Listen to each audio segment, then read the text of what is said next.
Hello, welcome to my channel dreams fair by Arya. ഇന്നത്തെ video Jasmine flowering tips ആണ്.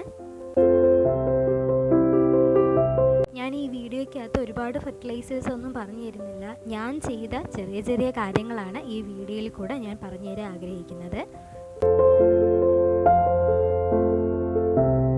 നിങ്ങൾക്ക് ഈ വീഡിയോ കാണുമ്പോൾ മനസ്സിലാവും, പ്ലാന്റിൽ ഒരുപാട് ഫ്ലവർ നിൽക്കുന്നുണ്ട്. ഇതിൻ്റെ മൂഡ് കണ്ടോ, ഒരുപാട് മണ്ണൊന്നുമില്ല, കുറച്ച് മണ്ണ് വെച്ച് മാത്രമാണ് ഈ പ്ലാന്റ് സർവൈവ് ചെയ്യുന്നത്.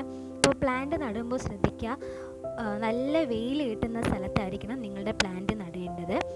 ഒരുപാട് വളമൊന്നും കൊടുത്തില്ലെങ്കിലും സാരമില്ല, നല്ല 6 മണിക്കൂറെങ്കിലും ഡയറക്റ്റ് സൺലൈറ്റ് കിട്ടുന്ന പ്ലേസിൽ മാത്രം പ്ലാന്റ് നടുക.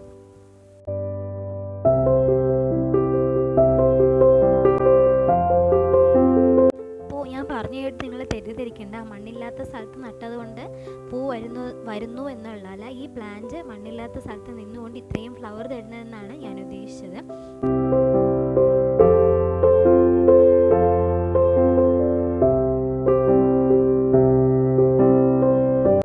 അടുത്തൊരു സിമ്പിൾ ടിപ്പ് എന്ന് പറയുന്നത്, ഫ്ലവർ പറിക്കുന്ന സമയത്ത് ഫ്ലവറിൻ്റെ തണ്ടോട് ചേർത്ത് നമ്മൾ പറിക്കുകയാണെങ്കിൽ പുതിയ പുതിയ ലീഫ് പെട്ടെന്ന് ഫോം ചെയ്യാൻ വേണ്ടി അത് സഹായിക്കും.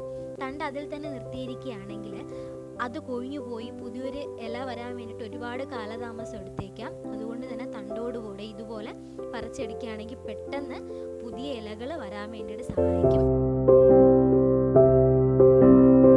അപ്പോൾ ഞങ്ങൾ ഈ പ്ലാന്റിന് ഒരുപാട് ഫെർട്ടിലൈസേഴ്സ് ഒന്നും യൂസ് ചെയ്യാറില്ല, വെറും വെള്ളം മാത്രമാണ് ഇതിന് കൊടുക്കുന്നത്.